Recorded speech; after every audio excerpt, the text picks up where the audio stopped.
Bem, eu acho que a gente, nesse mood de quinta-feira, 9 horas da manhã, ou no caso do Marden, 7 horas da manhã, a gente pode começar o nosso bate-papo. Queria, novamente, para quem ainda não conhece, eu sou o Paulo Duarte, sou sócio do Spock Forbes, aqui do consultivo de indiretos e aduaneiros. Eu estou aqui com o Marden, meu sócio do nosso braço de tecnologia e inteligência fiscal, e os nossos samurais, Mariana e Guilherme, também do consultivo de indiretos e aduaneiros. Inclusive, essa galera gosta tanto do tema que, com certeza, os cachorros deles se chamam um base de cálculo, outro alíquota. Se eu tiver gêmeos um dia, um vai se chamar fato e outro gerador. Isso, certamente. Fato gerador, vem aqui. Com certeza, alguma coisa vai rolar. Assim. E nesse mood também de que direito tributário é complicado no Brasil, e é mesmo, e hoje o nosso tema é muito complexo, vem sofrendo uma série de alterações ao longo do tempo, né? Quando se trata de tributos no Brasil, não há limites, né? Já diria a grande filósofa Lady Gaga, né? Não existem regras e limites quando se trata, no caso de amor, no caso de tributo. Então, a gente vai falar sobre creditamento de PIS e COFINS num ponto muito específico. Gui, você quer começar a apresentação?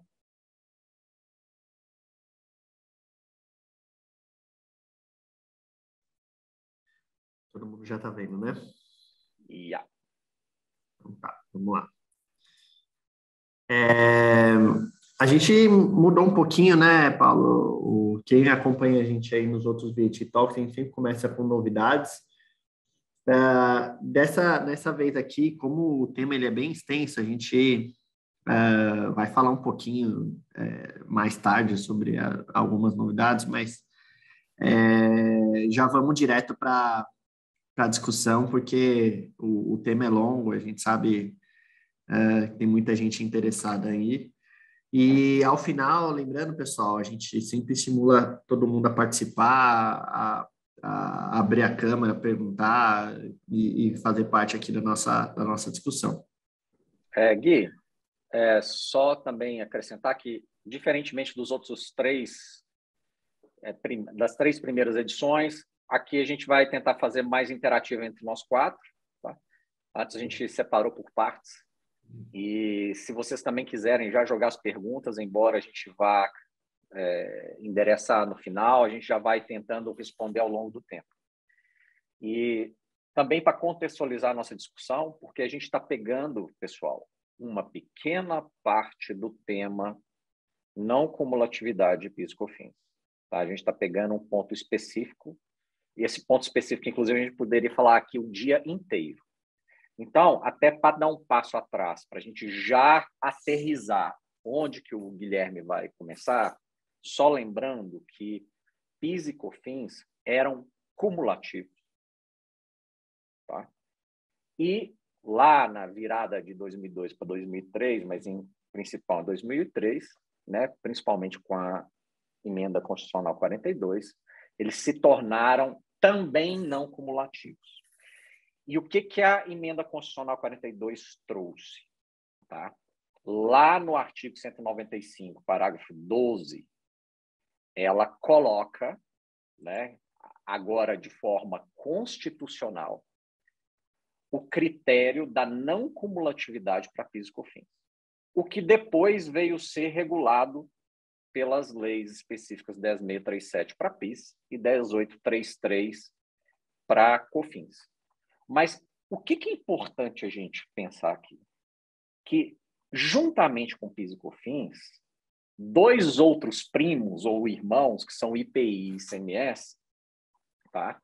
Diferentemente deles, as regras da não cumulatividade de PIS e COFINS não estão tão esmiuçadas, descritas, reguladas na Constituição, como estão os 2 primos, IPI e ICMS.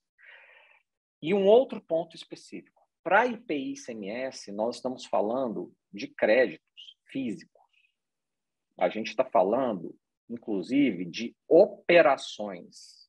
O ICMS e o IPI são tributos que incidem, um sobre a circulação de mercadorias, outro sobre a sobre produtos industrializados, mas pressupõe industrialização e o momento, a saída do produto industrializado daquele contribuinte que o industrializou ou, em um outro fato gerador, daquele que importou o produto. Tá? Por que isso é importante? Tá?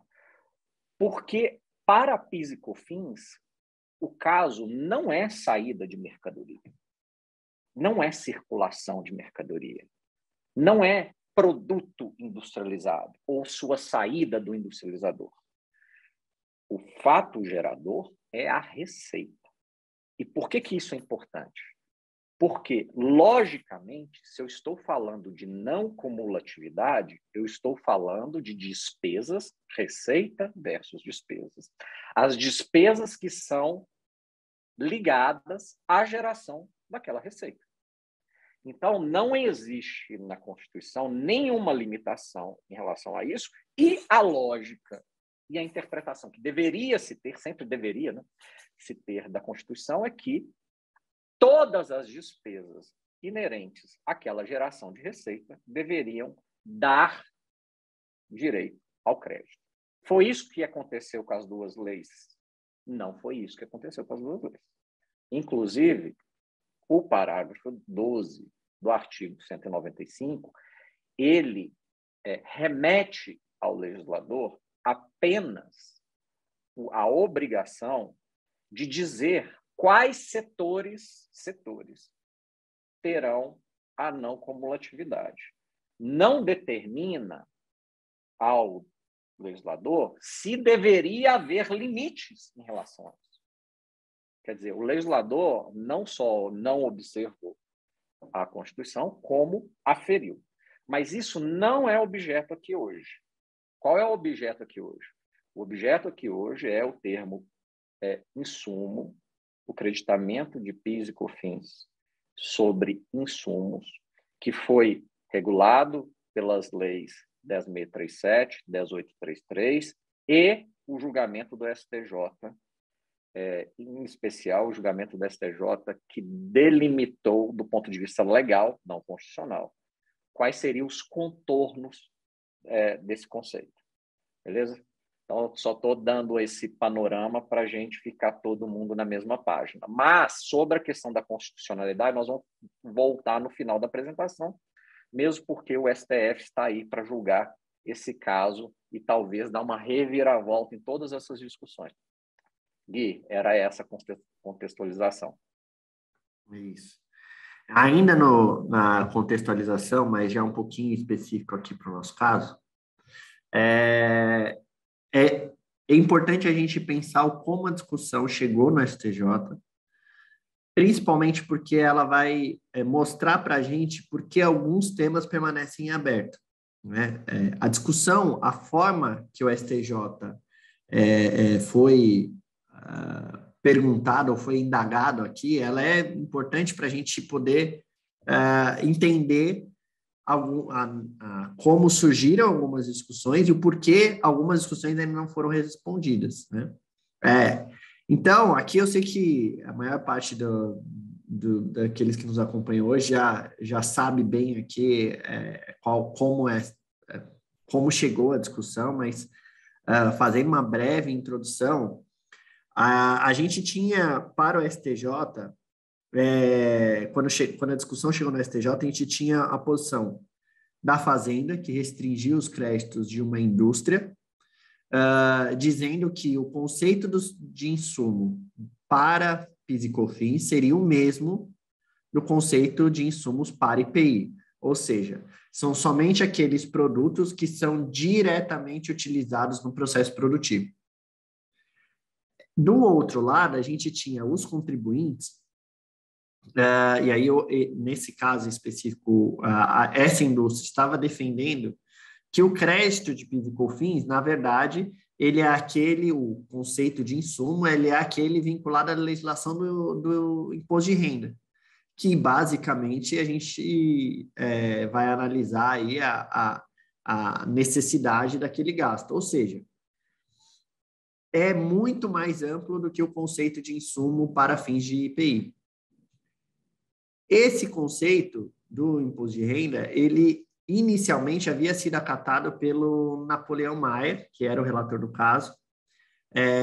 O primeiro voto dele foi nesse sentido da legislação, do conceito de insumo para fins de PIS e COFINS. É o mesmo do conceito da legislação do imposto de renda, mas depois que teve o voto da ministra Regina Helena, ele muda a posição e ele acompanha a ministra Regina Helena para afirmar a posição do meio.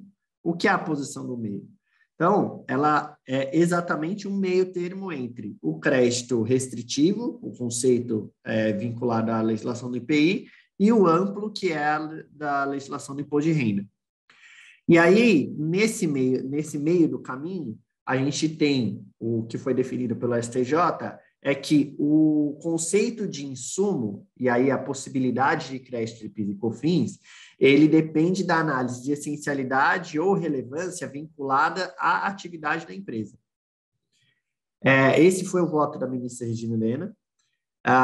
Como eu disse, o ministro Napoleão Maia, ele mudou de posicionamento para seguir aí o voto da Regina Helena. A Suzete Magalhães também fez a mesma coisa, seguiu o voto da ministra Regina Helena, e o ministro Mauro Campbell, ele tinha um posicionamento aí entre o restritivo e o intermediário, e depois ele acompanha a ministra Regina Helena. Como que ficou essa discussão? E aqui é muito importante a gente ter isso em mente, porque a gente vê bastante confusão na aplicação do julgamento do STJ. De todos os lados, né, Gui? De todos os lados. Do contribuinte, do fisco e do judiciário. Exatamente. É bem comum acontecer isso em alguns temas polêmicos, né? A aplicação de tratados no STF também foi assim. Cada ministro vota de um jeito e a gente não sabe em alguns momentos como que ficou. Não é esse caso. Esse caso a gente sabe exatamente como ficou. A gente teve 3 votos, e aí? Regina Helena, Napoleão Maia, Suzete Magalhães, que eles seguem exatamente o voto da ministra Regina Helena, então não tem discussão. Fala que o conceito ele está vinculado à essencialidade ou relevância ao processo produtivo ou à atividade empresarial. Importante. Processo produtivo, o termo processo produtivo está no voto da ministra, mas não foi o que foi firmado como tese. A tese é só a atividade empresarial. Então, é essencialidade ou relevância ao processo produtivo ou à atividade empresarial. O voto do Mauro Campbell, quando ele muda o voto e segue a ministra Regina Helena, ele faz uma discussão, ele coloca um ponto em discussão e ele fala, olha, só que para mim é essencialidade ou pertinência, não é essencialidade ou relevância. E a pertinência ela é atingida através do teste de subtração ao processo produtivo. Então, esse é o posicionamento do Mauro Campbell. Ele segue o conceito intermediário, mas para ele é essencialidade ou pertinência. A ministra Regina Helena, que é o voto condutor, ela fala, ela até rebate isso no voto dela e fala assim, olha, aqui não é pertinência, porque a pertinência ela é mais restrita do que a relevância. No caso do insumo de PIS e COFINS, é essencialidade ou relevância, e não pertinência. Os outros 2 votos aí que ficaram vencidos eram aqueles que vinculavam só os produtos diretamente utilizados no processo produtivo, e aí, basicamente, a gente estava falando de matéria-prima, material de embalagem e material intermediário. Esse completamente não tem nem discussão de que isso aqui deveria ou não ser utilizado. Apesar de que mais para frente a gente vai ver que um dos votos do próprio STJ, depois do julgamento, ainda utiliza esse critério da vinculação ao processo produtivo. É bastante contraditório, mas isso acontece. Então, esse era o pano de fundo de como a discussão chegou no STJ. Não chegou no STJ se pode crédito atacadista ou varejista. Não chegou no STJ qual é a forma de reconhecer esse crédito. Não chegou ao STJ qual é a extensão do processo produtivo, onde começa, onde acaba. Isso não foi discutido no STJ. O que foi discutido é onde se situa o conceito de insumo para fins de PIS e COFINS. É nessa extremidade, que é o ligado ao conceito de IPI, ou nessa que é do conceito ao IRPJ, e ele cravou no meio. Aí, Marden, quer falar um pouquinho como que qual foi a recepção a interpretação da Receita do julgamento do STJ? Gui, Vimar, só reforçar. O ministro Mauro Campbell acompanha a ministra Regina Helena, mas no voto de acompanhamento ele deu 2 votos. O primeiro aí viu que o negócio estava pendendo para a Regina Helena, ele falou assim, eu acompanho, mas eu acho isso aqui ainda. É como se, tá bom, vai, mas eu ainda continuo achando isso aqui. O voto dele não é o voto vencedor, gente. Quando você lê qualquer qualquer tipo de menção, não é o voto do Mauro Campos que venceu, é da Regina Helena. Então, seja pelo contribuinte, seja pelo fisco, seja pelo judiciário, quando a gente traz partes do voto dele, isso está errado. Tá? Esta não foi a decisão do STJ. Isso é importante, porque o Marden vai falar do parecer normativo, e lá o fisco gosta de dar uma jogada com as palavras. Vai lá, Martin. Are you all right, Martin? Yes, I can hear. I can hear. Okay. É só um comentário importante que a gente está falando, e o Paulo fez bem essa introdução, mas é importante a gente reforçar que a gente está falando do conceito de insumo para fins de PIS e COFINS. Existem créditos que vão estar enquadrados em outros itens, então até a gente já tem uma pergunta. Não dá spoiler. A gente já tem uma pergunta no chat já sobre isso. Então, a gente está falando... Pô, Gui, você já está falando que ele ganhou o Big Brother antes de ter a votação, cara. Pô, desculpa. Vamos lá, eu vou continuar aqui, mas na verdade eu não vou expor, vou desabafar, viu? Porque isso aqui é quase que um desabafo pessoal. Os poucos cabelos que caem da minha cabeça aqui, eles normalmente estão ligados a esse parecer normativo número 5, a IN 1911 e ao conceito de insumo. Porque como bem o Gui falou, né, o STJ, ele vai, em outras palavras, ampliar o conceito daquilo que se entende como insumo, criando parâmetros como essencialidade e relevância, né, para a consecução daquela despesa, daquele custo. Só que esse não é o único problema numa definição daquilo que é insumo ou não. Né? E é exatamente visando trazer uma aplicação prática daquilo que o STJ falou e daquilo que ele não falou, né?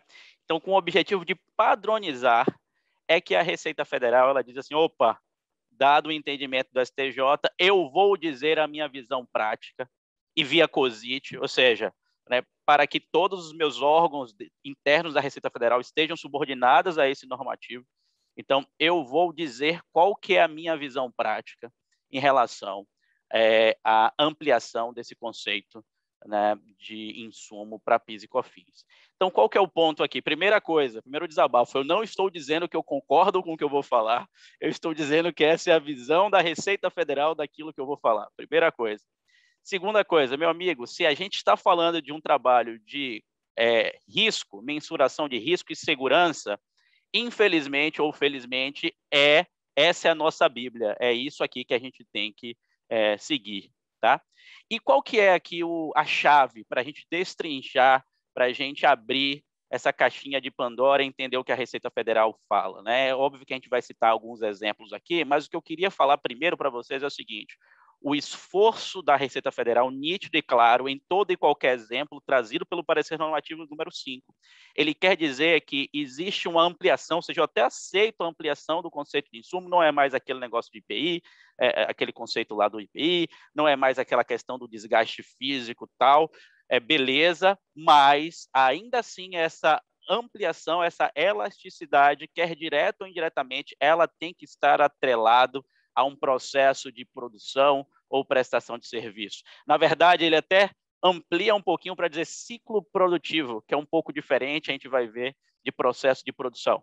Mas o esforço da Receita Federal, novamente, é dizendo, olha, a atividade do contribuinte que está lá no voto, no sumário do voto do STJ, ele está dentro de um conceito, né, bem definido pelo artigo 3º, inciso 2º da 1836, da 10637, que fala sobre produção de bens e prestação de serviços. E a partir disso, né, desse conceito maior, né, o fisco ele vai ali na prática e vai citando alguns exemplos, que é esse que a gente quer trazer aqui para vocês, poucos exemplos e depois entrar em alguns casos mais cascudos aí com os meninos, tá? Então, primeira coisa, né, e parte boa, né, o que é que dá direito ao crédito considerando essa elasticidade, né, aplicação desses conceitos de essencialidade e relevância dentro do ciclo de produção? Insumo do insumo. Muito comum, por exemplo, na agroindústria. Então, para você fazer ali, às vezes, uma gasolina, você precisa da cana, que é o insumo, e você precisa do gasto com adubo e fertilizante para poder ter a cana, para poder fazer o álcool. Então, esse insumo do insumo, ele é um gasto indireto atrelado ao ciclo de produção e é por isso que a Receita Federal passou a permitir.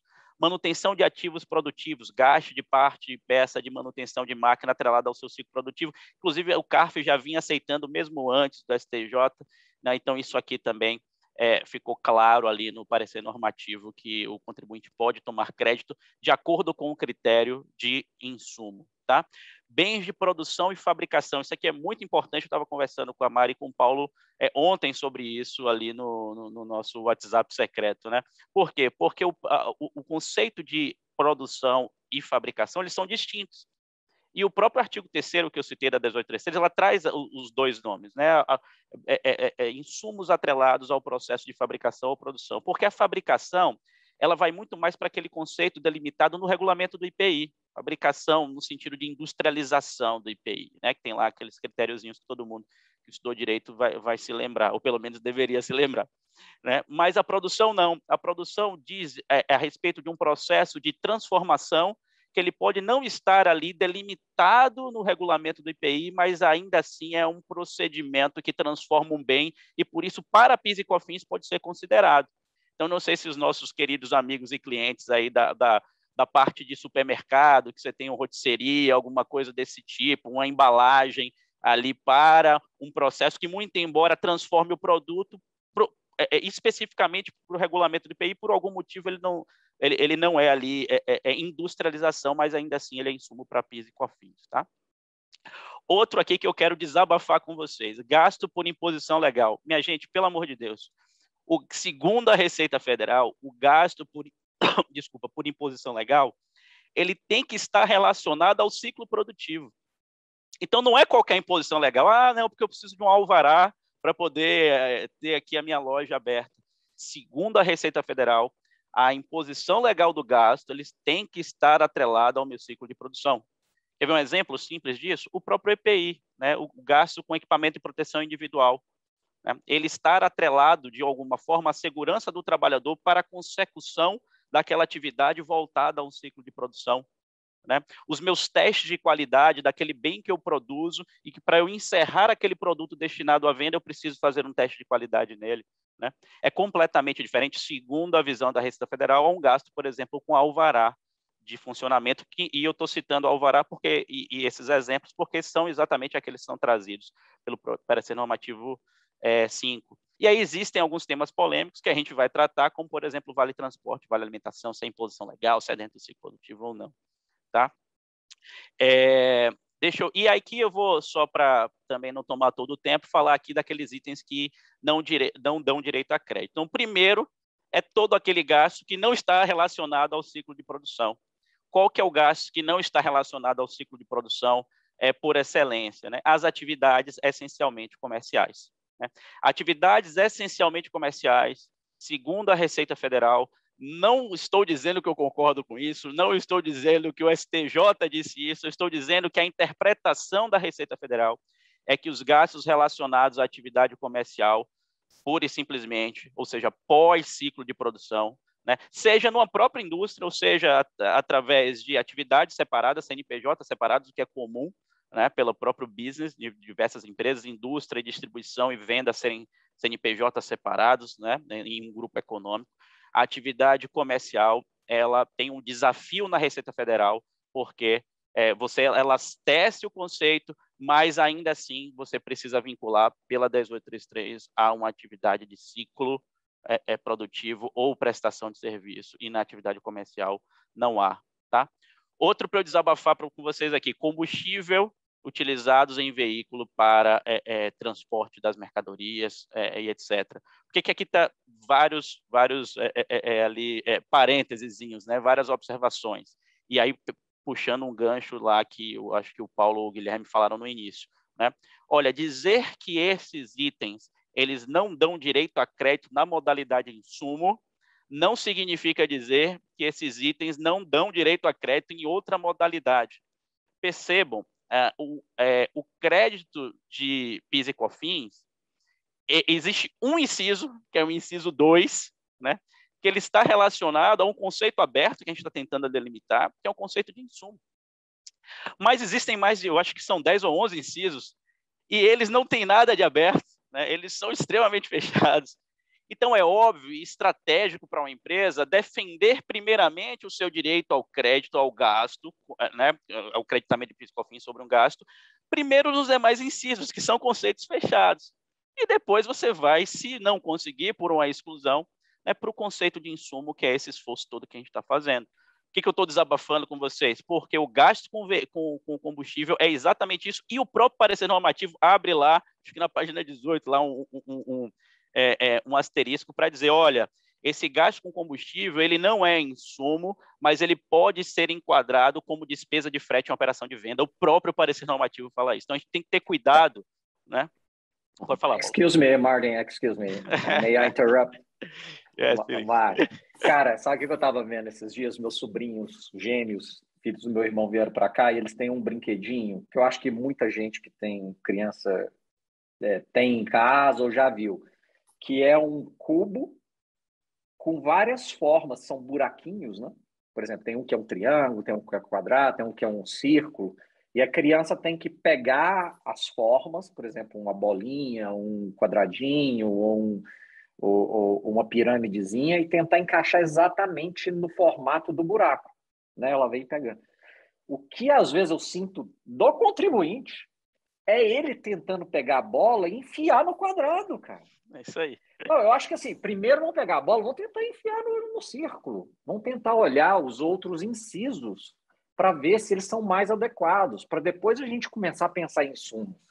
Insumo é quase que o guarda-chuva, né? Vamos pensar primeiro nos específicos para depois ir para o inciso dos insumos, né? Vamos tentar fazer isso, porque a gente recebe direto, né, moçada? Isso aqui, né? Direto. Quer ver, Paulo, um exemplo claro da bola tentando ser enquadrada num quadrado ali? Gastos, por exemplo, com aluguel e locação de equipamentos. Então, é muito comum a gente verificar, por exemplo, num trabalho de levantamento de crédito em um cliente, olha, eu acho que esse gasto aqui de locação, ele é essencial para mim, porque sem ele eu não posso fazer tal coisa. Você não precisa fazer esse esforço, porque locação, existe um inciso específico, eles, olha, qualquer locação atrelada à atividade da empresa como um todo, inclusive atividade administrativa, né? Então, é um exemplo claro do contribuinte achar ali que todo crédito é insumo, quando, na verdade, ele deveria ser ali uma exceção, né? Primeiro, a gente tentar encaixar nos demais incisos, né? E aí, deixa eu só citar mais um aqui, que é o gasto com pesquisa, né? Daquela linha de pesquisa e desenvolvimento, né? A Receita Federal, ela até sendo coerente com o próprio entendimento, ela pensa o seguinte, olha, o gasto de pesquisa, ele não pode ser enquadrado como insumo, exatamente porque ele não é um esforço bem sucedido. E aí a Receita Federal ela faz essa noção de esforço bem-sucedido, ou seja, a pesquisa, diferente do desenvolvimento, ela não vai participar efetivamente, ela não vai ser ativada e, consequente, ela não vai participar do meu ciclo de produção, gerando um bem novo, um processo novo, uma máquina nova. É aquela parte que ela é despesada diretamente, que não vai participar do meu ciclo produtivo. Exatamente por isso foi um gasto despesado e por isso eu não posso tomar crédito, tá bom? Mas vamos para alguns casos mais peludinhos aqui, porque nem tudo a gente concorda com a Receita Federal, né? Então a gente trouxe alguns casos para vocês e em alguns momentos, ainda bem, né, a Receita Federal ela já após STJ reviu alguns posicionamentos e trouxe algumas novidades boas para a gente trabalhar, né? O primeiro caso específico é a questão dos gastos ali com que a gente chama de gastos para viabilizar a mão de obra. Então, vamos falar, por exemplo, do vale alimentação, vale refeição e vale transporte, tá? O que é que o contribuinte fala? Olha, esses gastos com vale alimentação, refeição e transporte, eles são relevantes para mim. Por quê? Porque eles representam um gasto recorrente e obrigatório que eu tenho aqui na empresa. Qualquer empresa, né, que não precisa pagar ali vale transporte, vale refeição, vale alimentação para o seu trabalhador. E essa discussão, ela chega no CARF, né, na jurisprudência administrativa, ela chega na jurisprudência judicial, mas o que eu queria trazer de novidade para vocês é a mudança de entendimento na própria Receita Federal, inclusive bastante recente. A gente tem pelo menos 4 manifestações de ZIT, né, de subórgãos da Receita Federal sobre esse tema. E aí a Receita Federal ela vai fazer uma distinção entre o vale de transporte e o vale alimentação e o vale refeição, porque ela vai dizer o seguinte, olha, o vale transporte, né, diferente dos demais, existe uma lei, inclusive, específica, eu não sou craque, né, do direito do trabalho, fiz até monografia, mas eu confesso que ali foi só para me ver livre, viu, Paulo? Na época eu não entendia nada de direito tributário, depois que eu fui correr atrás, né, mas o que é que diz, né, eu salvo engano a lei... Cara, eu não sabia disso, não. É Então, ninguém mesmo? sabe, eu estou aqui em primeira mão, Ah, olha só. falando disso, cara. Mas o Vale Transporte, salvo engano, é a Lei 7.418, ela diz o seguinte, olha, essa é uma obrigação da empresa prover Vale Transporte para o seu empregado, enquanto na CLT, artigo 458, diz o seguinte, olha, já está incluso no salário do trabalhador os seus gastos com alimentação e refeição, tal. Muito embora alguns, a gente sabe que, por sindicatos, né, você até tem por convenção esse pagamento de vale alimentação e vale refeição, daí a crítica, mas para o entendimento da Receita Federal, aquilo que a lei obriga é o vale transporte. Então, primeiro parêntese aqui, vale transporte ele decorre de obrigação legal, vale refeição e alimentação não, ponto 1. Ponto 2, agora ele está atrelado ao ciclo de produção, à prestação de serviço, que eu só posso tomar, né, o crédito daquela imposição legal quando está atrelado ao ciclo de produção e prestação de serviço. E a Receita Federal vai e caminha, olha, então, quando eu tenho uma prestação de serviço que eu preciso que o meu trabalhador tenha vale transporte, eu vou admitir o crédito. Quando eu tenho um gasto com vale transporte atrelado ao meu ciclo de produção, eu vou permitir o crédito. E para por aí, não.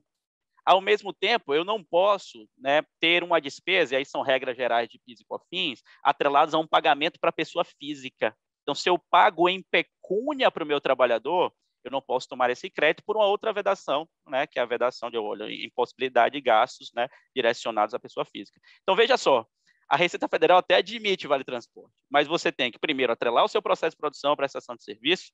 Segundo, provar que é uma obrigação legal, que o vale transporte já está lá na própria Receita Federal. Terceiro, não pode ser pago em pecúnia.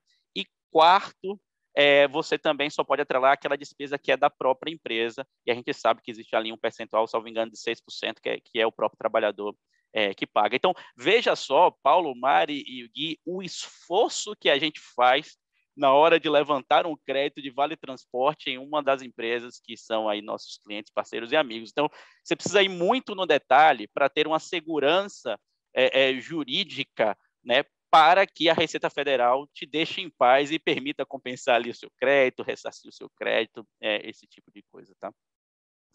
E aí eu passo aí a palavra, desculpa o desabafo e o horário, mas eu acho que deu para entender aqui esses pontos trazidos pela Receita Federal. Sim. E aí, acho que as despesas aduaneiras, elas são complexas tão complexas quanto o VA, VT e VR, mas por outros motivos. Então, em linhas gerais, o fundamento para tomar um crédito de despesas aduaneiras, a gente tem, então, a viabilizar o desembaraço aduaneiro, movimentação de bens dos recintos alfandegados, tem algumas que decorrem de imposição legais, elas são necessárias para eu conseguir concluir o meu processo de importação, e aqui lembrando, porque não é demais a gente frisar que estamos falando aqui das importações de insumo e da importação de insumo para ser utilizado no processo produtivo. A gente ainda não vai entrar na questão da importação de bem para revenda, as despesas vinculadas a essa importação. O que a gente tem aqui é interessante, né?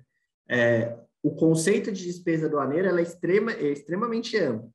Então, a gente tem as despesas com o meu despachante, a gente tem as comissões a trading, a gente tem pagamento de tradutor, porque a gente também precisa traduzir algumas invoices, a gente tem a capatazia, as movimentações de carga, a gente tem conferência de produtos, armazenagem, então tem muita coisa aqui dentro. Quando a gente está falando de despesa aduaneira, entender qual é o tipo de despesa, ela é importante para a gente poder classificar esse risco para um mais verdinho ou um mais vermelho. Para a Receita Federal, a gente tem soluções de consulta que são anteriores ao julgamento do STJ, que negavam por não se enquadrar o conceito de insumo, e esse conceito de insumo aqui vinculado ao conceito de IPI. Antes de falar da Câmara Superior do CARF, eu vou pular para o STJ, porque o STJ fez incorreu exatamente no mesmo problema. A gente teve um julgamento de 2020, que o STJ analisou algumas despesas aduaneiras, e ele fala que não gera direito a crédito, com base em um posicionamento do STJ de 2017, que falava crédito de PIS e COFINS é só aquele vinculado diretamente ao processo produtivo. Ou seja, o próprio STJ não viu que ele mesmo já tinha mudado de posição. E aí aqui a gente faz um adendo importante, que é o quão relevante é a gente colocar as discussões de uma forma correta no judiciário.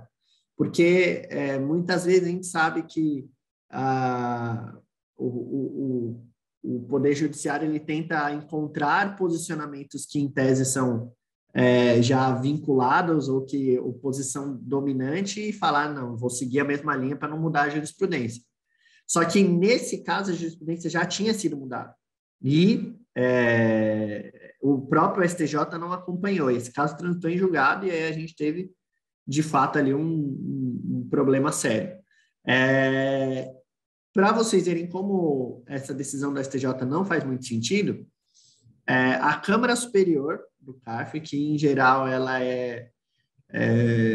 a gente vê muitas vezes ela pendendo mais para o lado do fisco do que para o contribuinte, por ser uma instância administrativa também.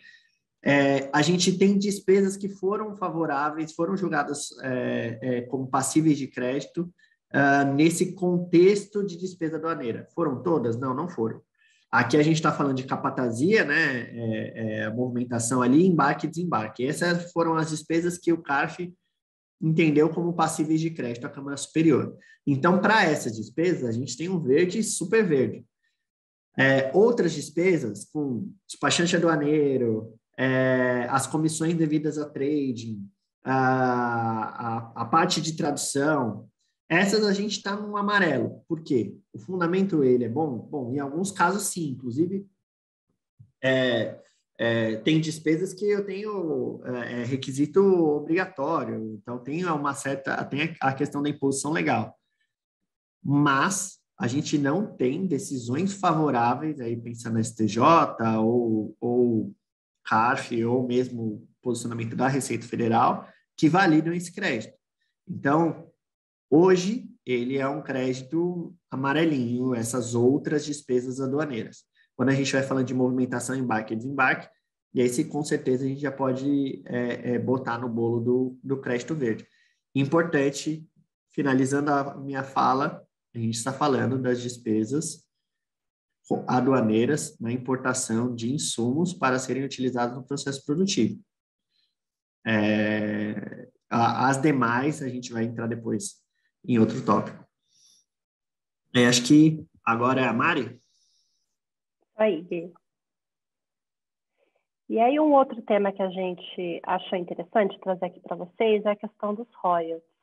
Então, a gente tem aí uma grande discussão por diversos tipos de empresa, se os royalties pagos a título de franquia comercial, franquia industrial, cessão de marca, direito de autor e transferência de know-how, se eles seriam ou não relevantes para a atividade empresarial.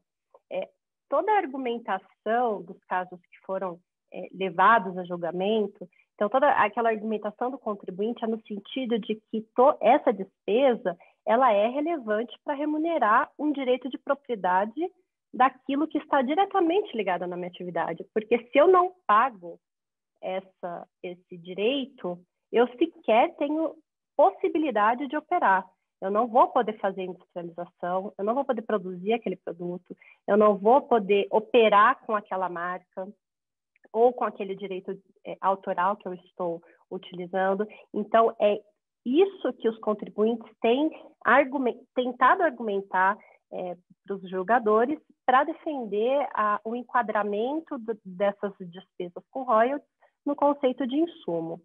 A gente tem duas soluções de consulta da Receita, bem recentes, uma de 2020, uma de 2021, falando especificamente sobre cessão de marca e franquia comercial paga internamente aqui no Brasil. Tá? Qual que é o posicionamento da Receita? A Receita ela sequer entrou na discussão se isso seria ou se não seria considerado um insumo para a atividade da empresa. Eles disseram que, assim, olha, o artigo 3º, inciso 2, ele diz que o que é considerado insumo são bens e serviços. Quando a gente fala de royalties, royalties não é bem e não é serviço. Portanto, não temos nem que discutir aqui se isso seria ou não uma despesa passível de creditamento de PIS e COFINS. É um absurdo essa decisão? Ainda mais quando a gente pensa que o STF já julgou que franquia é sim uma prestação de serviço, existem diversas atividades ali por trás desse conceito de franquia, de pagamento por essa franquia, que são, de fato, prestações de serviço. Tá? A gente até tem uma discussão em relação à cessão de marca, que a gente não vai entrar aqui, mas, a princípio, não tem um motivo para que a Receita tenha esse posicionamento restrito de que isso sequer é um serviço. Quando a gente olha esses julgamentos na Câmara Superior de Recursos Fiscais, a gente tem basicamente decisões de dois pontos. Primeiro, direito de autor e segundo, transferência de know-how. A decisão que fala de pagamento de direito de autor é uma decisão bem antiga, ela é antes da decisão do STJ e ainda assim ela foi favorável, porque eles reconheceram que, de fato, esse pagamento ele está diretamente vinculado à produção daquela atividade. Então, o caso eram reproduções de CDs e DVDs. Em relação ao know-how, a Câmara Superior ela também reconhece que isso é, sim, estritamente atrelado ao processo produtivo. Eu só posso produzir aquele produto se eu, de fato, pagar o royalties pela transferência de know-how. Então, isso foi reconhecido também pela Câmara Superior. Nos TRFs, entretanto, a gente tem visto que a discussão ela não tem caminhado muito bem quando a gente fala dos outros royalties, tirando transferência de know-how, mas não porque isso seria ou não seria, mas porque os critérios, seria ou não seria considerado insumo, mas porque os critérios que estão sendo levados para julgamento não são os mais adequados. Então, quando a gente olha as decisões desfavoráveis para o pagamento de royalties, quando a gente está falando de franquia comercial, franquia industrial, cessão de marca e direito de autor, a gente vê que os julgadores eles simplesmente aplicam o teste de subtração. Essa despesa, se eu tiro ali da sua atividade, importa você não conseguir mais agir e produzir? Importa uma perda substancial dessa qualidade? Não, então ela não é relevante. Só que, novamente, a decisão do STJ não foi essa. Por mais que tenha tido essa discussão lá no voto do ministro Mauro Campbell, isso não foi o que foi definido para relevância. Relevância independe se aquela despesa pode ou não pode ser retirada ali do meu processo. Relevância significa importância para a atividade. Então, aqui, novamente, a nossa sugestão é que a gente precisa prestar muita atenção e definir a estratégia de como argumentar e como levar essa discussão para o judiciário e para o âmbito administrativo com muito cuidado, para que isso não acabe recaindo e os julgadores simplesmente apliquem esse teste de subtração e não levem em consideração o que realmente foi definido pelo STJ. Acho que é isso. Vamos Mário, deixa eu fazer um comentário. Fantástica a sua exposição. E é isso mesmo, porque às vezes a gente vê os clientes, empresa, porque a gente recebe a solução de consulta, que você, cara, como é que essa empresa fez essa pergunta, meu Deus do céu? Ou decisões, gente, mas por que precisou ir para esse caminho? Eu acho que a gente precisa pensar duas coisas. Primeiro, o que fazer antes da vaca ir para o brejo? Essa é a primeira coisa. Para que eu preciso esperar a vaca ir para o brejo? Para que a gente precisa ficar pensando como argumentar? Por que a gente já não faz um dever de casa? Tá? Vamos jogar as regras do jogo, porque assim, nós somos advogados, é lógico. Se você é autuado, nosso cliente, vai gerar receita no escritório. Seria ótimo, os advogados vão adorar essa empresa que vai ser autuada. Mas não é isso que nós queremos. Não é isso que o Brasil precisa. O que a gente sempre recomenda? Primeiro, vamos tentar olhar a operação para ver se a gente consegue amoldar ou remoldar a operação para que a gente evite o risco e ainda tenha diminua o ônus tributário. Vamos ver se isso é possível, número 1. Beleza, não é, eu acho um absurdo. Aí a gente vai discutir. Mas eu acho que antes a gente precisa olhar a operação para ver se a gente consegue mudar alguma coisa para que a gente consiga o crédito de maneira legal e evite discussão com a Receita. Aqui, o que a gente poderia pensar? Pensa o seguinte, franquia é um contrato complexo. Ali dentro tem direito, uso de marca, por exemplo. Inclusive, se você está falando do exterior, né? A licença de uso de marca não tem PIS e COFINS. Isso é a Receita falando, não sou nem o Paulo, não estou discutindo. A Receita fala isso. Tá? Ali tem prestação de serviço. Se eu importo o serviço utilizado na minha produção ou prestação de serviço, isso não é insumo? Eu não estou saindo da discussão da Receita Federal? Transferência de know-how, ela pode ser feita de várias formas. Mas a principal é por meio de técnicos prestando serviço, te ensinando, te treinando. Você olha como aquele técnico está fazendo para que você possa repetir daquela maneira no seu processo. Tá? Ali dentro, pode ter direito? Pode. Mas na grande maioria dos casos, a gente está falando de uma prestação de serviço. A transferência de know-how é via assistência técnica ou um serviço técnico atrelado à transferência de tecnologia.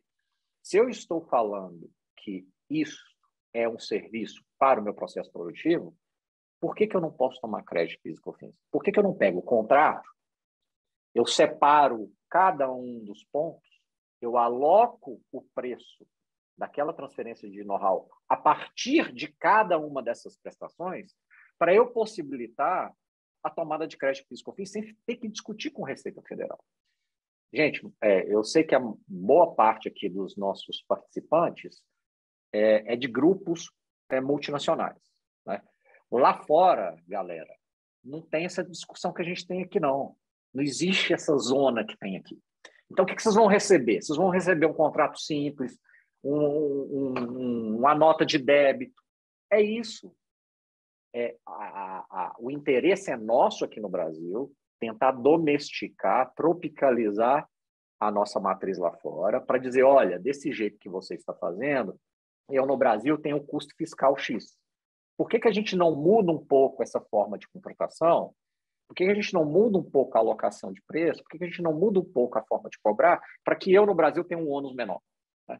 Então, é só esse à parte para dizer que é possível jogar a regra do jogo sem ser penalizado.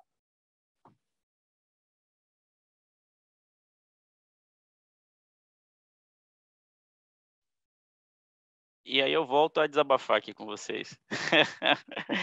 Eu vou fazer uma pequena introdução aqui para passar a bola para os meninos em relação a esse tema que causa aí revolta, né, para alguns, para outros revolta também, que diz respeito ao creditamento para atacadista e varejista. Veja só, o Guilherme já falou aqui a tese definida pelo STJ, ele considera como crédito a essencialidade e relevância no desenvolvimento da atividade econômica do contribuinte, né?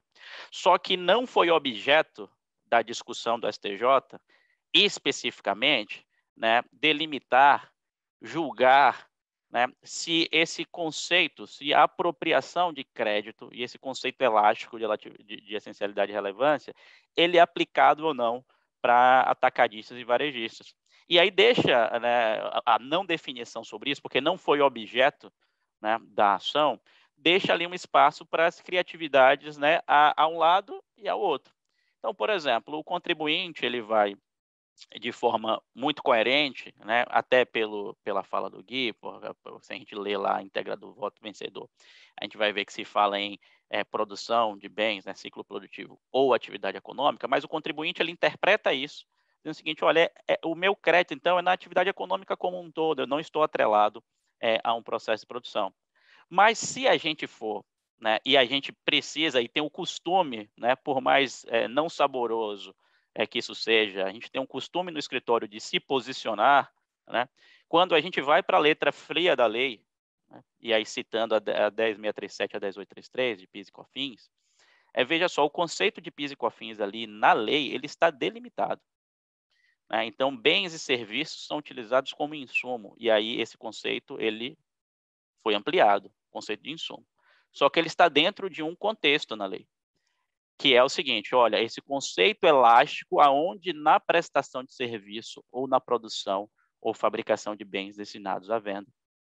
Então, a gente tem aqui, quando a gente for discutir a essencialidade e relevância de um insumo, de uma despesa ou de um custo, para as atividades atacadistas e varejistas, a gente tem um esforço anterior, seja no seu processo de discussão com a Receita Federal em relação a um bem que você está tomando, ou a um crédito que você está apropriando, seja a sua discussão jurídica. Então, um bom advogado, quando ele vai entrar com a ação judicial para discutir alguns créditos, como, por exemplo, quando a gente vai ver publicidade e propaganda, ele precisa, na nossa opinião, enfrentar um capítulo primeiro, né, antes da essencialidade e relevância. É o seguinte, olha, existe insumo para atividade atacadista e varejista. Por quê? Porque, segundo a jurisprudência administrativa, e a gente está citando CARF e Receita Federal, essa resposta é negativa, né?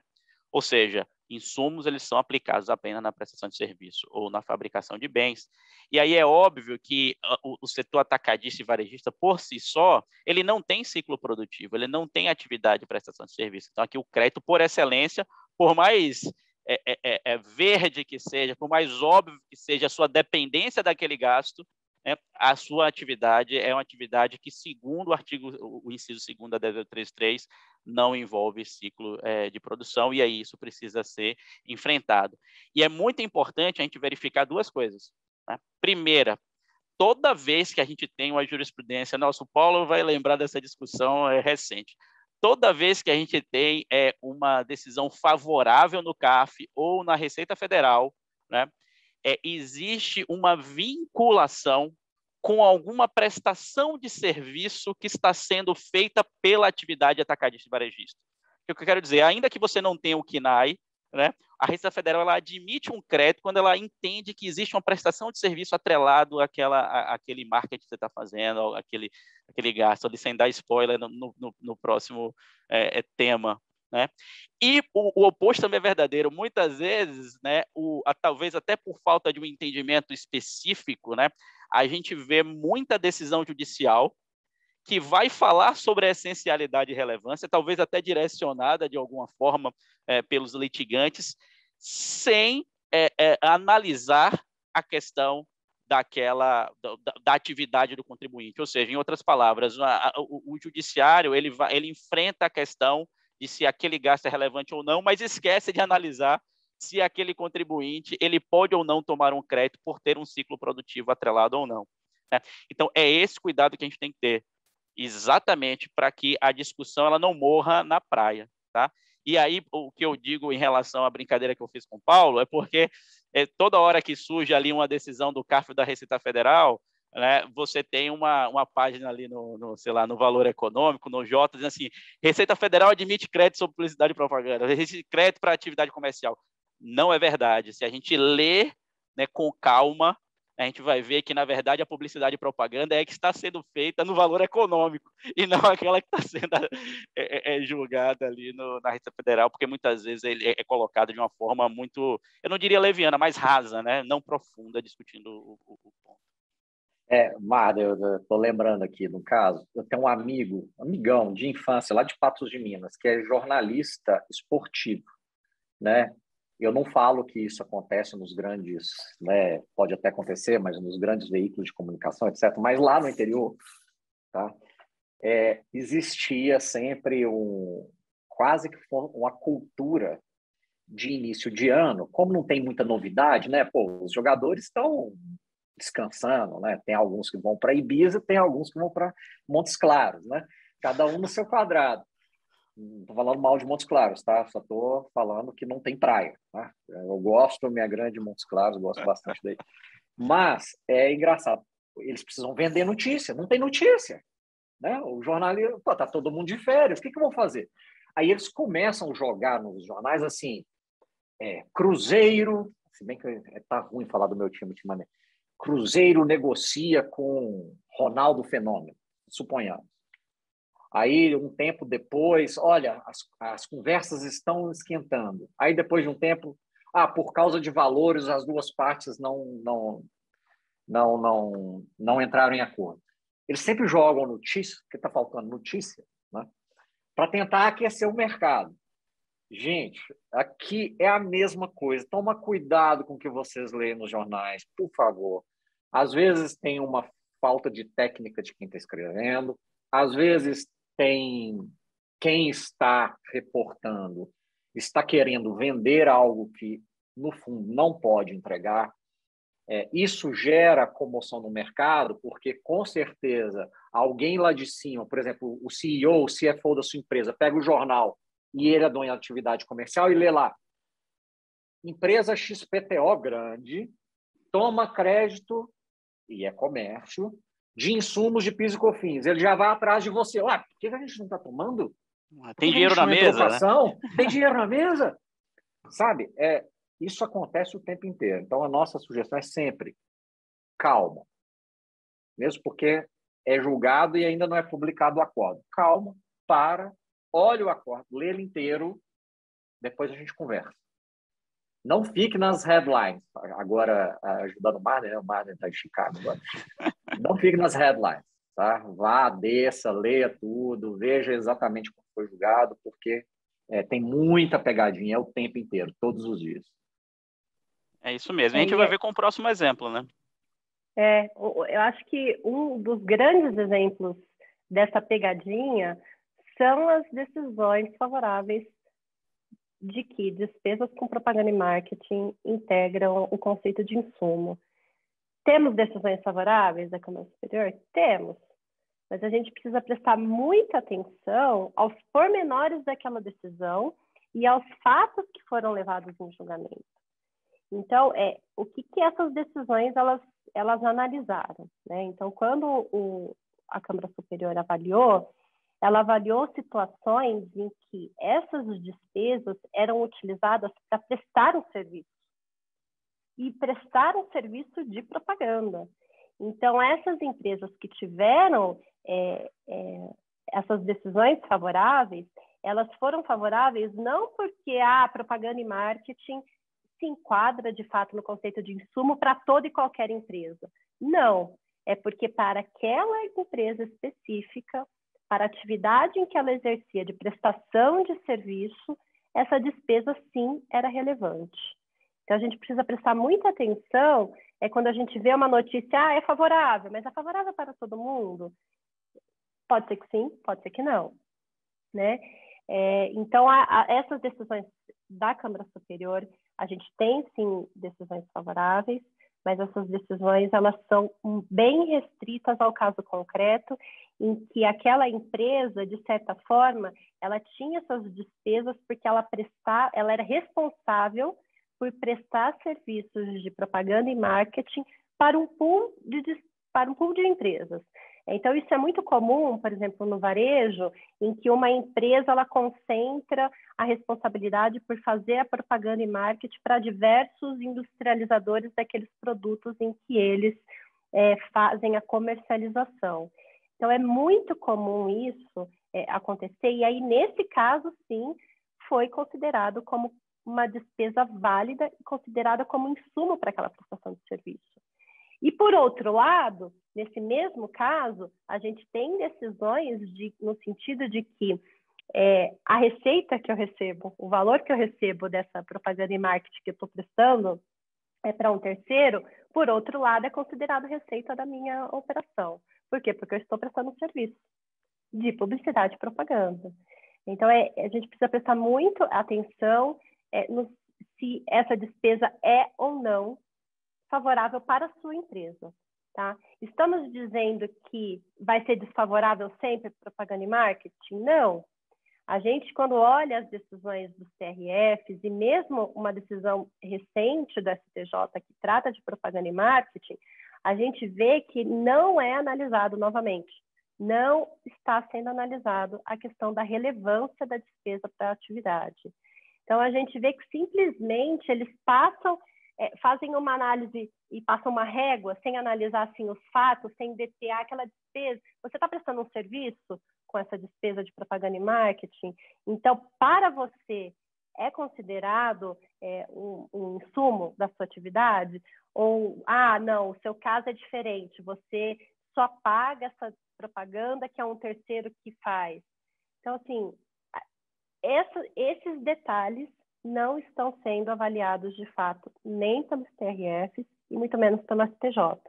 Então, o ano passado, a gente teve uma decisão monocrática do ministro Mauro Campbell, que ele analisou se despesas de propaganda e marketing de uma indústria era considerada como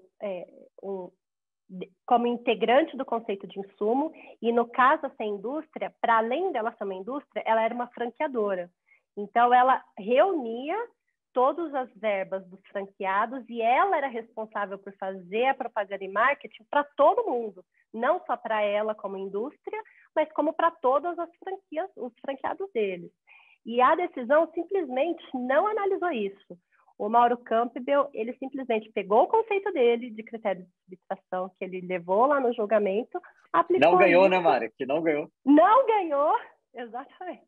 Um critério que não ganhou, e aí como caiu para ele analisar, ele julgou dessa forma e isso acabou passando na turma. Então, assim, é até o desabafo, como diz o Marden, de por que a gente achava que a decisão do STJ ia resolver, porque ela decidiu, pelo menos fixou quais são os critérios que devem ser analisados, mas a gente vê que na prática isso não está sendo levado em consideração. Tá? E um outro exemplo que isso também acontece é quando a gente fala das despesas de taxa de cartão de crédito. Se você puder passar Gui, por favor. As despesas de cartão de crédito, a gente vê que acontece exatamente a mesma coisa. Na grande maioria dos casos, tanto verbas de propaganda e marketing como verbas de taxa de cartão de crédito, eles são levados à discussão por empresas do ramo comercial. Talvez porque, aí, quando a gente fala de despesa de propaganda, muitas vezes não é raro que essas despesas fiquem concentradas nos centros de distribuição das indústrias. Então, é comum que essas decisões, essas discussões sejam levadas por empresa comercial. E isso também ocorre com taxas de cartão de crédito. o ponto que a gente quer que vocês fiquem muito atentos é que a discussão está perdida, ela não está totalmente perdida pelo simples fato de você ser uma empresa comercial. Quando a gente olha as decisões dos TRFs, a gente vê que isso não está sendo levado em consideração como um fato que você é empresa comercial, portanto, você não tem direito a nenhum crédito como insumo. A gente vê que a Receita Federal faz isso. E o CARF, em muitas decisões, também faz isso, né? Então, ele nem entra na análise daquela despesa. Eles simplesmente dizem, você é empresa comercial, você não se enquadra no artigo 3º, inciso 2. Agora, quando a gente olha as decisões dos TRFs, a gente vê que isso não está sendo um deal breaker, digamos assim. Eles estão, de fato, analisando. Eles dizem que o objeto da sua atividade é esse, portanto, vamos analisar, ou pelo menos deveríamos analisar se aquela despesa é ou não relevante para a sua atividade. Então, a gente vê que, pelo menos, isso está sendo levado em consideração pelo judiciário. Tá? Apesar de tudo isso, as decisões para as taxas de cartões de crédito, elas ainda estão desfavoráveis. Tá? Então, tanto no CARF como no TRF. No CARF, a gente até tem uma decisão bem antiga, antes da decisão do STJ, que foi favorável para taxas de cartões de crédito, mas essa decisão ela parou na Câmara Baixa. E na época, ela não subiu para ser analisada pela Câmara Superior, porque a gente não tinha outro acórdão em sentido contrário. Então, eles não conseguiram levar, a Fazenda não conseguiu levar essa discussão para a Câmara Superior. Então, por isso que foi a única decisão favorável que a gente tem. Todas as demais posteriores a isso são desfavoráveis, no CARF. E no TRF, a gente vê que hoje é desfavorável, mas, novamente, não existe uma análise profunda se essas despesas, de fato, são relevantes para aquela atividade que está sendo analisada. Eles simplesmente colocam taxa de cartão de crédito que não é relevante, sem sequer analisar isso, e a decisão passa por isso mesmo. Bom. Então, o próximo, acho que sou eu? Isso. Eu acho que sim. Mas antes, só para comentar um ponto importante que a Mari trouxe, em conversa com uma desembargadora do TRF, há um tempo atrás, ela virou e falou assim, Paulo, a grande maioria dos meus colegas é fiscalista. Ela falou essa frase. Então, quando a gente vai discutir assuntos que estão na zona cinzenta, a gente tem que partir do pressuposto que a gente pode encontrar um judiciário, e isso aqui a gente está falando de PIS e COFINS, é uma corte federal, que a gente vai analisar isso, já com a predisposição a alinhamento com o fisco. Então, não adianta a gente discutir, por exemplo, esses dois critérios sem ter uma boa preparação. A gente vê isso muito acontecer. Ah, não, porque essa despesa é relevante para a minha atividade. Me mostre.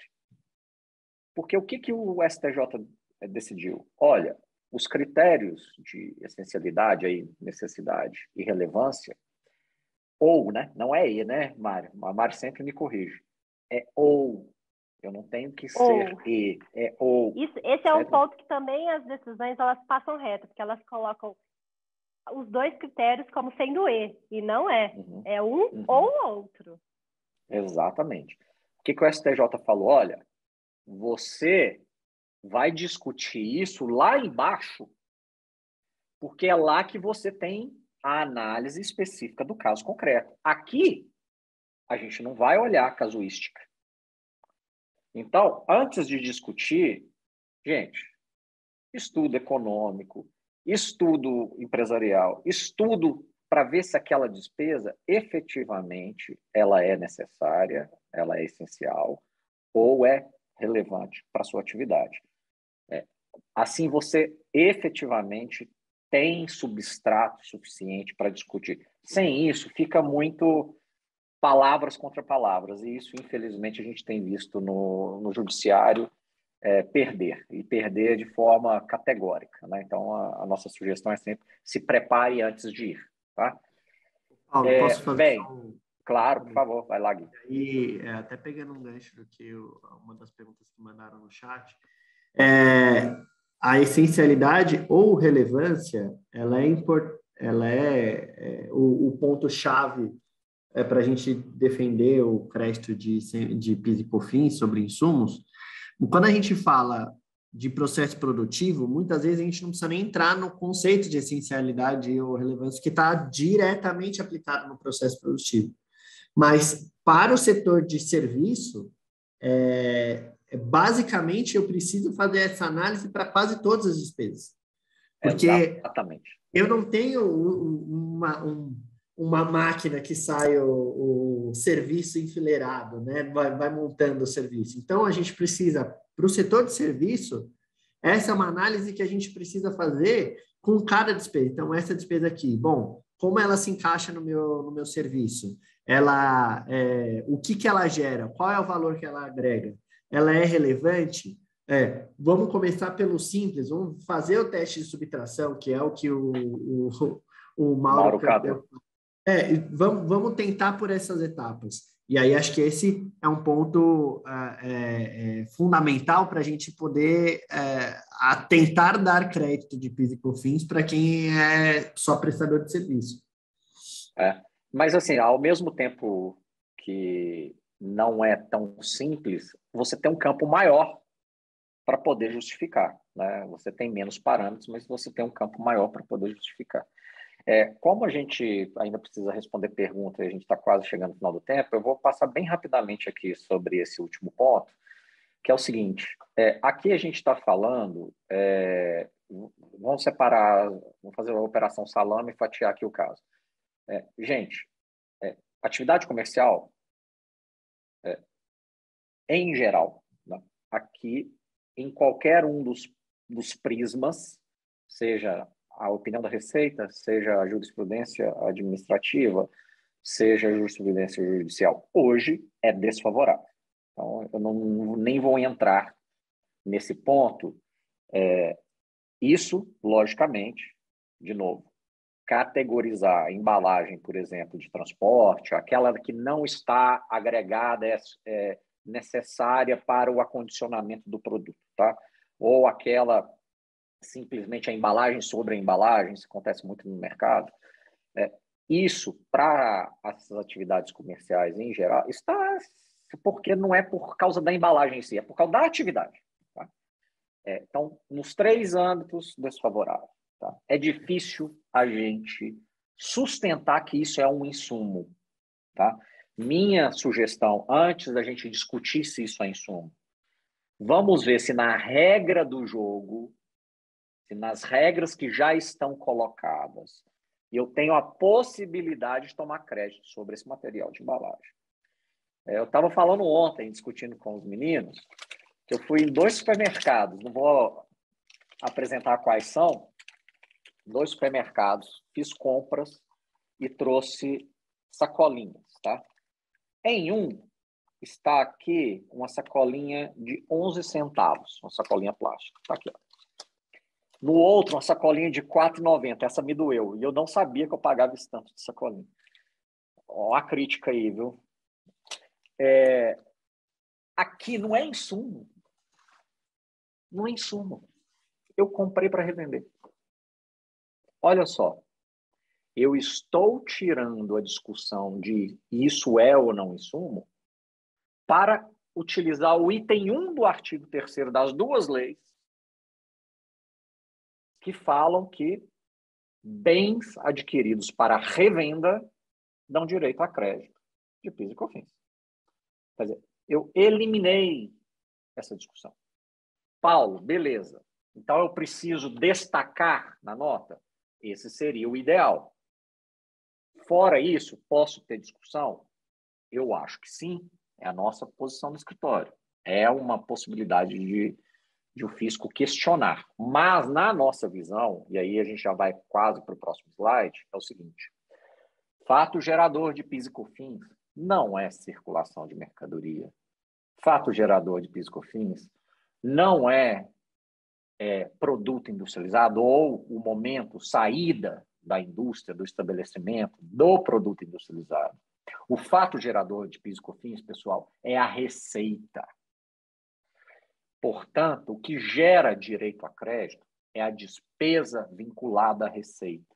Então, se eu compro sacolas, material de embalagem, e eu dou saída ao produto, mesmo eu não destacando específico aquele produto, aquele NCM, na nossa visão, você teria o direito ao crédito, não porque é insumo, porque eu comprei efetivamente para dar saída àquilo ali, mesmo que o valor esteja embutido no preço do produto que eu estou vendendo.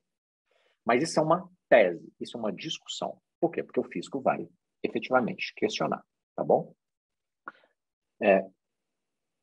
Próximo. Isso eu já falei em geral, mas quem quiser saber um pouco mais sobre quais são essas decisões desfavoráveis, pode jogar aqui no chat que a gente responde, tá? Sim, aqui acho que também vamos passar esse, acho que em razão do tempo. Como esse também é um dos mais polêmicos, a gente deixa esse daqui, a parte de incentivos de venda em aberto. Quem tiver interesse, tem essa despesa, procura a gente depois e a gente bate um papo, mas a gente deixa esse daqui em aberto só para a gente não... Já estamos quase estourando o tempo aqui. E, aliás, uma puta discussão legal essa aqui, né? Pois é. Poxa, super legal isso aqui. Tava de umas 3 horas de... Pô, isso Vamos aqui, fazer um isso evento aqui, só para ele. Ou então a gente atrela com a poderia vender no bonificação. Netflix. Tem que jogar no Netflix, cara. Isso aqui é muito legal. Cara, eu vou usar aqui 1 minuto para... Pode passar tudo aí, Gui, em benefício do tempo. Marden, beleza, entendi que a Receita Federal fala uma coisa, né? Tem tese judicial para discutir e tal. E aí, como é que eu faço para materializar meu crédito, para recuperar o passado? Como é que faz? Como é que funciona? Opinião do escritório. Meu amigo, se você tem algum crédito vermelho e amarelo, por exemplo, você é uma empresa comercial e quer discutir publicidade e propaganda, né? Se você é uma indústria de prestação de serviço, você quer tomar o Vale Transporte, porque a gente viu que é bom, mas não quer parar no Vale Transporte, né? E tomar os demais, Vale Refeição e Alimentação, né? Veja, existem riscos, né, que para serem tomados, a gente recomenda que entre, né, que haja o ingresso de uma ação judicial. Por quê? Porque ali você não toma risco, você aguarda o posicionamento favorável da justiça e a partir dali você, do entendimento favorável ou não, você passa a tomar o seu crédito. Agora, se a gente está caminhando num risco baixo, que é o que a gente chama ali de verdinho, então você já tem um posicionamento consolidado, quer da Receita Federal, quer da jurisprudência administrativa, para poder tomar o seu crédito. E aí, como é que eu faço isso? Retifico a obrigação acessória ou tomo de forma extemporânea? Coloco tudo aqui na minha obrigação corrente. Por favor, deixa eu fazer um apelo aqui. Vamos retificar a obrigação acessória, pessoal. A menos que você tenha algo grave ali que lhe impeça de retificar a obrigação acessória, pede para o Paulo, pede para mim, a gente faz um desconto para vocês, só para retificar esse negócio. Porque eu vou te contar, essa é a forma que a Receita Federal tem de analisar a qualidade do seu crédito. Então, às vezes, você tem um crédito bom, mas você lança ele de forma fechada. A Receita Federal não entende o que é aquilo ali. Ela fala, sabe de outros créditos, eu vou glosar esse negócio aqui, e aí a Perdicomp vai por água abaixo, né? E aí você tem um crédito bom, mas por não demonstrar da forma correta, você tem uma discussão. Não estou dizendo que não existe argumento para isso, no próprio CARF a gente percebe lá, dizendo, olha, a obrigação acessória não pode ser um impedimento para o crédito. Eu não estou entrando nessa seara, eu estou falando de uma forma prática. Se a gente tem um direito bom, por que não demonstrar esse direito bom de uma forma correta?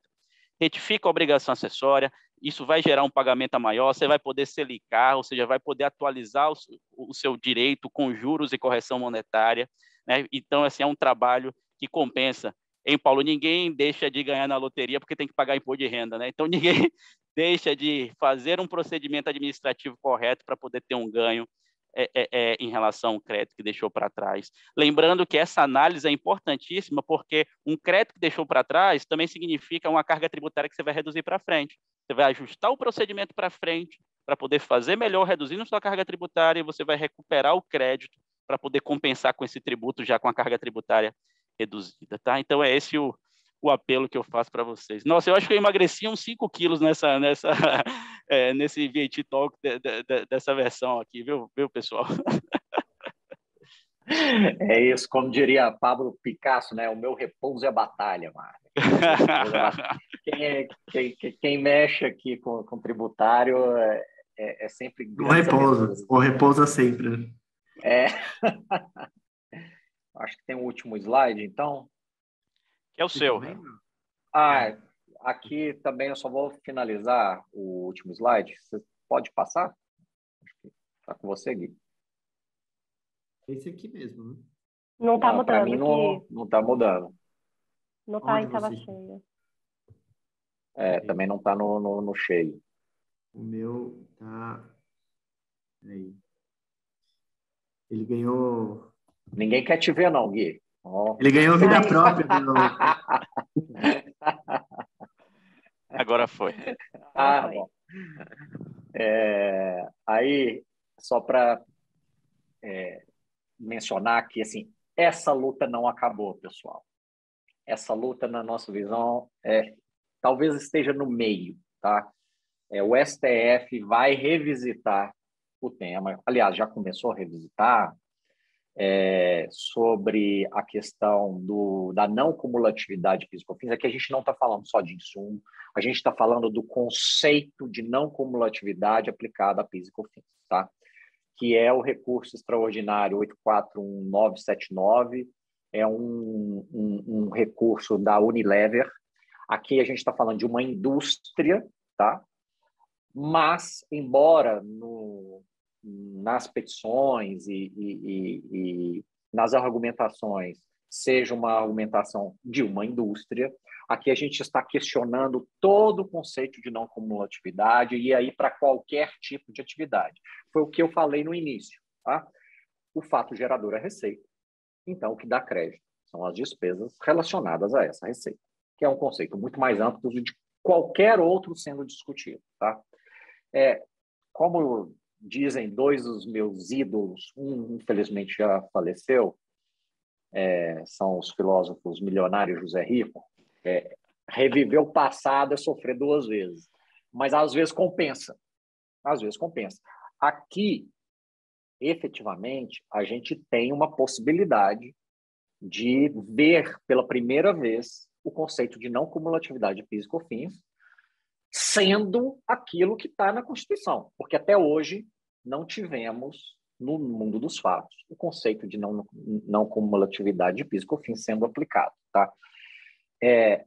O julgamento ele estava marcado o ano passado, se eu não me engano, para outubro, e ele foi retirado de pauta. O relator é o Dias Toffoli. Começou com o Fux, passou para o Toffoli e não retornou ainda para a pauta. Existem vários amici curiae, né, no plural. É um tema que, na minha visão, ele causa muito mais impacto, por exemplo, do que a exclusão do ICMS da base de cálculo PIS/COFINS. Tá? Isso pode mudar completamente o jeito de arrecadar, número 1. Tá? E o impacto não só para os cofres, tomada de crédito das empresas, mas também para os cofres do fisco, que já estão acostumados, já estão preparados para aquela receita que PIS e COFINS trazem. Portanto, se você ainda não tem uma ação discutindo isso na sua empresa, eu acho importante você analisar, ver a viabilidade e já ir atrás do seu advogado para ajuizar uma ação. E por quê? Porque a chance disso aqui ser modulado é gigantesca. Gigantesca. Tá? Então, ainda dá tempo. Né? Se a gente for pegar as formas de modulação de efeito já publicadas, já editadas pelo STF, a grande chance ainda de você ter tempo de não pegar uma possível modulação. A gente entende que a retirada de pauta ela foi providencial, ela talvez estaria esperando, por exemplo, uma possível reforma tributária que, gente, a gente está discutindo isso há quantos anos? Há quantos anos nós estamos discutindo isso? Todo ano assim, esse ano vai. Esse ano vai. Não. Esse ano é ano de eleição. Não acredito que venha algo esse ano. Mas, de qualquer maneira, ainda dá tempo, tá? Então, faça o seu juízo dentro da sua empresa, faça a sua análise de viabilidade e procure o seu advogado para ver de que forma, qual a melhor maneira de discutir isso aqui, tá bom? Pessoal, tem alguma pergunta sem respostas? Querem comentar alguma coisa? Acho que a gente adiantou a maioria delas aqui, né? É muito assunto para a gente falar em tão pouco tempo, pessoal, mas a gente está aqui à disposição, caso vocês queiram discutir com a gente. Vocês têm nossos e-mails, nossos telefones. Sim, e agradecer também, né, a participação de todo mundo.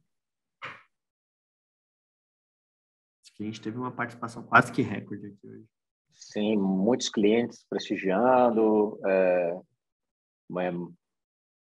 Muito obrigado pela manhã, muito produtiva. Vários pontos ficaram de fora por causa do tempo, efetivamente. Esse ponto do Guilherme é super interessante.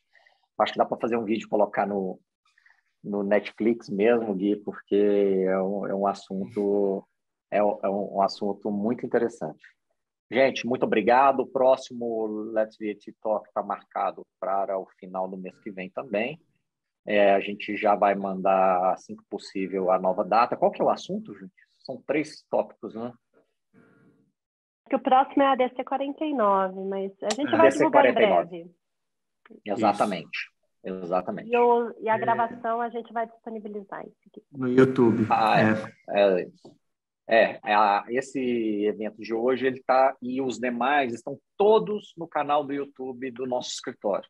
Então, se você perdeu, por favor, assistam lá, fiquem à vontade. Tanto é que dá para você ouvir em 2x. Então, rapidinho você mata tudo que está lá. Tá certo. Muito obrigado. Obrigado, pessoal. Excelente dia para vocês. Obrigado, gente. Até a próxima. Tchau.